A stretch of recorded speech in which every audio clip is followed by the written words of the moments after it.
E aí, samaritanas, mais um vídeo aqui para esse canal e hoje a gente vai dar continuidade à série Eu Quero Ser Amigo de Jesus. Eu vou trazer hoje aqui dois personagens para a gente poder conversar sobre eles, que é o José de Arimateia e Nicodemos. Semana passada, retrasada, não lembro agora, gente, a gente viu sobre Lázaro, que a Bíblia cita claramente como amigo de Jesus. Esses dois personagens de hoje, a Bíblia não usa a expressão amigos de Jesus, mas eles tiveram uma atitude que, na minha opinião, na opinião de muitas pessoas que eu ouvi falar a respeito, de fato, só amigos poderiam ter. Mas antes da gente prosseguir, eu vou pedir para você se inscrever nesse canal se você ainda não é inscrito. Curte, comenta, compartilha com quem você ama para que a gente alcance mais e mais corações aí e entregue essa mensagem para mais pessoas. Vamos lá para o nosso vídeo.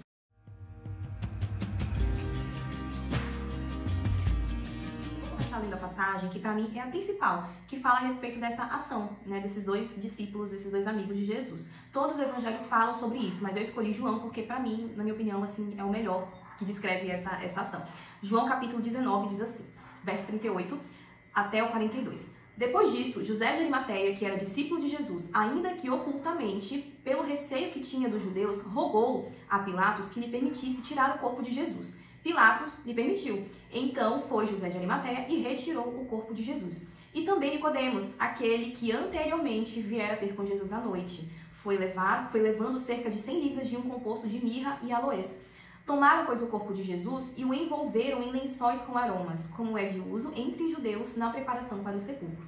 No lugar onde Jesus fora crucificado havia um jardim, e neste o sepulcro novo, no qual ninguém tinha sido ainda posto. Ali, pois, por causa da preparação dos judeus e por estar perto o túmulo, depositaram o corpo de Jesus. Bom, antes da gente destrinchar esse textinho aqui, eu vou apresentar para vocês os nossos dois personagens. José de Arimateia e Nicodemos eram líderes muito influentes na época de Jesus. Eles eram líderes do Sinédrio, eram homens assim de extrema confiança dos fariseus, eram homens assim, eles chegavam nos lugares, o povo já ficava nervoso, já ficava, meu Deus do céu, gente. Então assim, eles já carregavam um título, né, um peso ali, um cargo, eles tinham um nome a zelar, sabe? Só que tem um porém, eles criam em Jesus, eles criam que Jesus era o Messias, que Jesus era o Filho de Deus, diferente dos outros líderes, né, dos fariseus ali da época.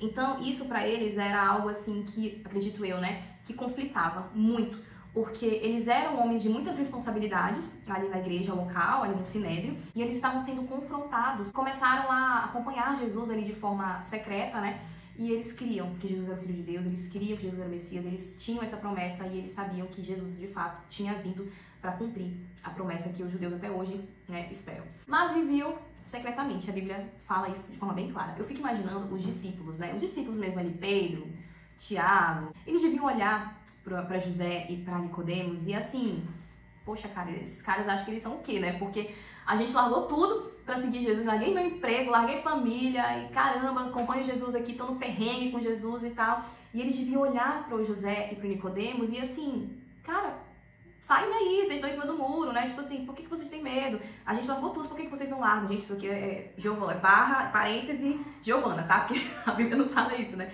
Mas a gente fica imaginando, porque, imagina, pessoas que acompanhavam o ministério de Jesus de longe, mas não seguiam de forma integral porque tinham medo. Hoje em dia, isso é muito comum de acontecer, né? Enfim. Mas a verdade é que esses dois homens, eles tiveram um papel importantíssimo no ministério de Jesus. Porque quando a gente fala sobre Jesus, a gente pensa nascimento de Jesus, os 3 anos de ministério ali dele, né? Os milagres, etc. E a gente depois ali vai para a parte final do seu ministério, né? Que é crucificação, morte e ressurreição. Mas a gente esquece que nesse período final aí, entre crucificação, morte e ressurreição, teve o sepultamento. E Jesus, ele precisava ser sepultado. E você vai entender melhor sobre isso no decorrer do vídeo. Existia uma promessa lá em Isaías 63, se eu não me engano. É isso mesmo? Bora ver. Isaías 53, 9, que diz assim: e com o rico esteve na sua morte. Mais ou menos assim, Jesus ele ia ser morto junto ali dos ímpios, né? Ele foi morto entre 2 ladrões ali na cruz, mas ele seria sepultado como um rico. E foi justamente isso que José de Arimateia e Nicodemos fizeram acontecer. Eles foram usados para poder, para que se cumprisse essa promessa ali do sepultamento de Jesus. Ele foi sepultado como rico e você vai entender por quê. Gente, bora falar aqui primeiro sobre José de Arimateia, né? Porque eles agiram ali em conjunto, em dupla, né? Os dois se viram nessa situação, poxa, a gente passou 3 anos com medo, A gente não seguiu Jesus completamente por medo de ser, sei lá o que passava na cabeça deles, né? Eram pessoas muito influentes, tinham família, tinham nome, tinham muita coisa debaixo da responsabilidade deles, sabe? Então, assim, eles se viram numa situação em que, caramba, a gente ficou com medo todo esse tempo. Os discípulos agora estão com medo, porque eles provavelmente estavam com muito medo nesse período, né? Que Jesus, ele morreu enfim. Na época, os mortos, as pessoas que eram mortas, né, crucificadas, elas ficavam ali na cruz expostas até morrer. Depois que elas morriam, eles certificavam que elas tinham morrido ali na cruz mesmo, e aí os corpos ficavam ali para os animais, as aves, né, poder destruir, terminar de acabar ali com a matéria, né, com o corpo que ficou. Só que no caso de Jesus, isso não podia acontecer. Jesus tinha que ser sepultado. Então, alguém precisava fazer alguma coisa. Era sexta-feira, você sabe que Jesus morreu na sexta-feira, né? Os judeus tinham todo esse negócio com sábado, né? Tem até hoje, mas naquela época imagino que devia ser mais intenso o negócio. No sábado, não podia sepultar ninguém. Então, assim, não podia ter morto exposto, não podia ter nada disso. Então, o que os judeus falaram pro Império Romano lá, né? Pro pessoal, pros guardas, olha, amanhã é sábado, virando o dia já é sábado, e a gente não aceita que esses corpos fiquem aqui durante o sábado. Então, assim, dê um jeito nesses corpos aqui, mais ou menos isso. Então, José de Arimateia e Nicodemos tinham que agir de forma muito rápida, porque eles tinham a convicção tão forte no coração deles que Jesus ia ressuscitar, que o que eles pensaram? Cara, a gente tem que preservar esse corpo. A gente tem que preservar o corpo de Jesus, porque ele vai ressuscitar, e aí como é que vai ser? A gente não pode deixar o corpo dele aqui, as aves, vai, entendeu? Eu imagino que, gente, essa era a convicção desses caras, sabe? E aí, imediatamente, José de Arimateia usou da sua influência e foi falar com Pilatos. Gente, pro cara ter conseguido falar com Pilatos, ele era uma pessoa muito influente. Ele era, assim... gente, você não tem noção, é como se fosse presidente da república. É como se um líder, alguém religioso, tivesse livre acesso. Vou falar com o presidente agora que eu preciso de um favor, preciso pedir um negócio pro presidente. E aí ele tem livre acesso, ele vai lá, entra e fala com o presidente. Era esse o nível. Ele separou um túmulo. Naquela época os túmulos eram muito caros. Até o túmulo é um negócio caro, né? Negócio de cemitério não é muito barato. Naquela época os túmulos eram muito caros. E José de Arimateia tinha dinheiro e ele tinha um túmulo novo, que ninguém nunca tinha sido colocado. Ou seja, para cumprir a promessa de Isaías 53. Ele não pensou duas vezes, não. Esse túmulo é reservado para colocar o corpo de Jesus, porque ele precisa ser sepultado. E aí, claro que Nicodemos se une a ele também nessa missão impossível ali, né? E aí Nicodemos acrescenta ainda, né, 34 quilos de mirra e aloés, que são essências, né, especiarias que os judeus costumavam usar na preparação do corpo, para embalsamar o corpo e tudo mais. Só que o que é interessante aqui é que eles usam uma quantidade muito exorbitante. Sabe, se você for pesquisar, os estudiosos falam que na época não era usada uma quantidade tão grande assim para poder embalsamar um corpo, para poder sepultar um corpo. Eles usam um negócio assim muito além do que geralmente se usava, dando a entender que Jesus vai ressuscitar. Até lá, a gente tem que garantir que o corpo dele fique assim intacto. Então bora colocar um monte de essência aqui, de essência, meu Deus, que essência. Então vamos colocar um monte de essência aqui pra gente poder preservar. Olha a mente deles, né, gente? Olha o cuidado, olha assim o zelo, sabe, com o corpo. Vamos preservar o corpo de Cristo, porque ele vai ressuscitar. E assim, voltando aqui pro cenário, onde tudo isso, o contexto, né, onde tudo isso estava acontecendo, os discípulos mesmo, estavam ali escondidos, com medo. Com certeza eles estavam com muito medo, gente. Muito medo mesmo. Só que Nicodemos e José de Arimateia passaram 3 anos com medo. Não é possível que nesse momento o medo deles tenha acabado, sabe? Eles com certeza continuaram com medo. Mas eu acho assim que, diante do cenário, eles viram, olharam para um lado para o outro e falaram, cara, ninguém mais pode fazer isso. Quem é que tem influência como a gente para poder chegar em Pilatos e pedir o corpo de Jesus? Porque senão, se não fosse Pilatos liberar o corpo, ia ficar lá junto com os 2 ladrões. Exposto até, enfim, se decompor. Então eles usaram dessa influência, eles olharam para os discípulos, pessoas simples, pescadores. Gente, quem dali poderia ter a influência que José e Nicodemos tinham? Então eu creio que eles foram com medo mesmo. E a paixão por Jesus, a paixão pelo reino, foi algo assim que bateu tão forte no coração deles que eles, cara, a gente vai com medo mesmo.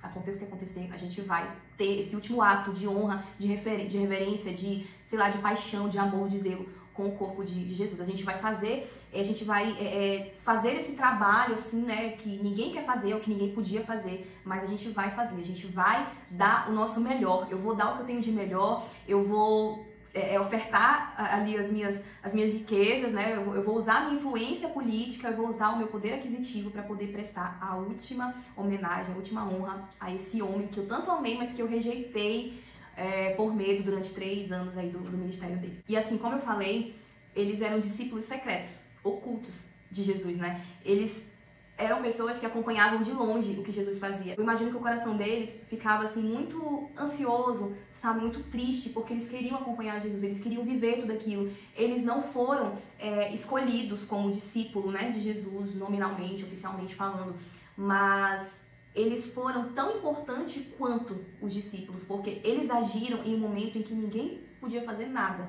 sabe? Eles tiveram, assim, uma atitude de fato de amigos mesmo, né? E foram pessoas separadas e não eram pessoas, assim, ungidas para fazer aquilo. Não foram pessoas, como eu disse, chamadas oficialmente, né? Jesus não deixou designado, olha, José, Arimateia, Nicodemos vão cuidar do meu sepultamento. Não, eles agiram assim, claro, né, por permissão de Deus, obviamente, mas eles agiram assim por paixão, sabe?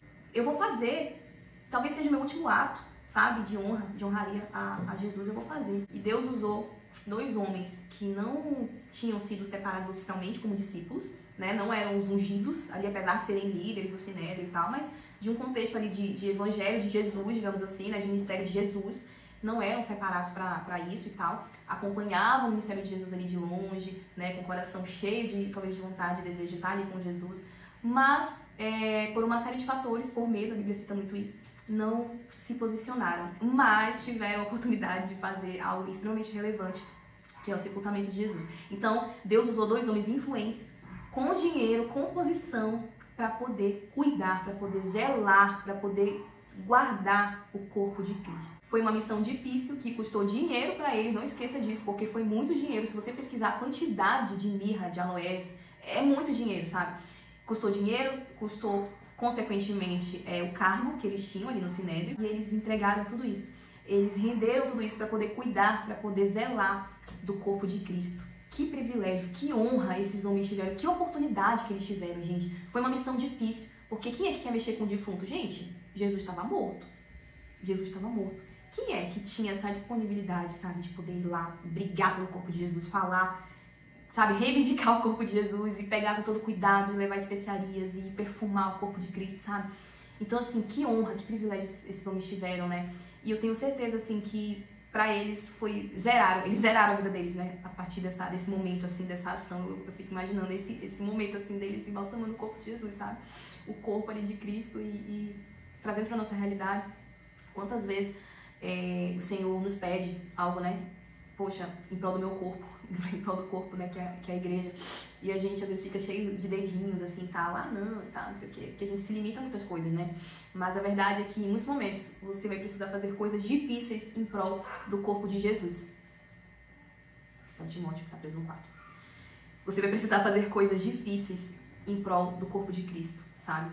E só amigos de Jesus têm coragem de fazer certas coisas. E hoje eu trouxe aqui pra vocês 2 exemplos de homens, assim, que na minha opinião, de fato, podem ser considerados grandes amigos de Jesus. Se você gostou desse vídeo, não esquece de curtir, compartilhar, se inscrever, comentar aqui. Semana que vem eu vou postar o último vídeo dessa série que tá me abençoando muito e eu espero que esteja te abençoando também. É isso. Beijo!